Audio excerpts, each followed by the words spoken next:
Victor middle, won 3 gold medals at Sochi 2014 XIE Olympic Winter Games venue, Pyeongchang, South Korea. Dates, 9–25, February. Coverage, watch live on BBC TV, Red Button, Connected TVs, BBC Sport website and mobile app. 47 Russian athletes and coaches have appealed against their exclusion from the Winter Olympics. They include those who had their life bans lifted by the Court of Arbitration for Sport, CAS, last week. A hearing is set to take place on Wednesday, 2 days before the Games. The International Olympic Committee, IOC, has invited 169 Russians to compete as independent athletes in Pyeongchang after their country was banned over the Sochi doping scandal. More attention has been paid to getting Russian athletes into the Pyeongchang Games than dealing with the Russian conduct. Dick Pound, former World Anti-Doping Agency president. The Winter Olympics run from 9 to 25 February in South Korea.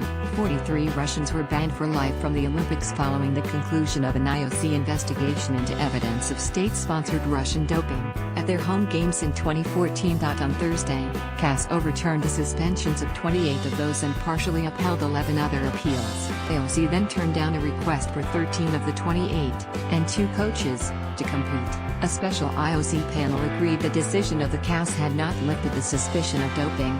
IOC President Thomas Bach said, "The absence of sanctions by CAS does not mean that you are entitled to receive an invitation from the IOC, because receiving this invitation is a privilege of clean Russian athletes."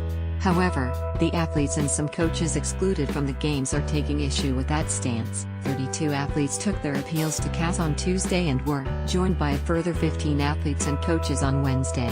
Among them are multiple Olympic champion speed skater Victor and biathlon gold medalist Anton Chipilin. Neither athlete has previously served a doping ban. IOC criticized over Russia. IOC member Dick Pound, the former president of the World Anti-Doping Agency, has criticized the IOC over its handling of Russian doping.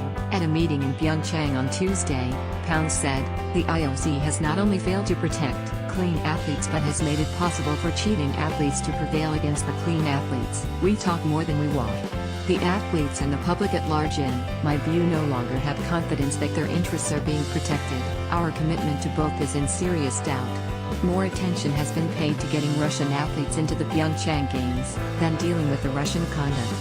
However, Pound's view was not shared by the other IOC delegates at the meeting. Only Pound and British IOC member Adam Pangili, who last week called the decision to overturn Russian bans craven and spineless, abstained from an otherwise unanimous vote of confidence in how the IOC has handled the Russian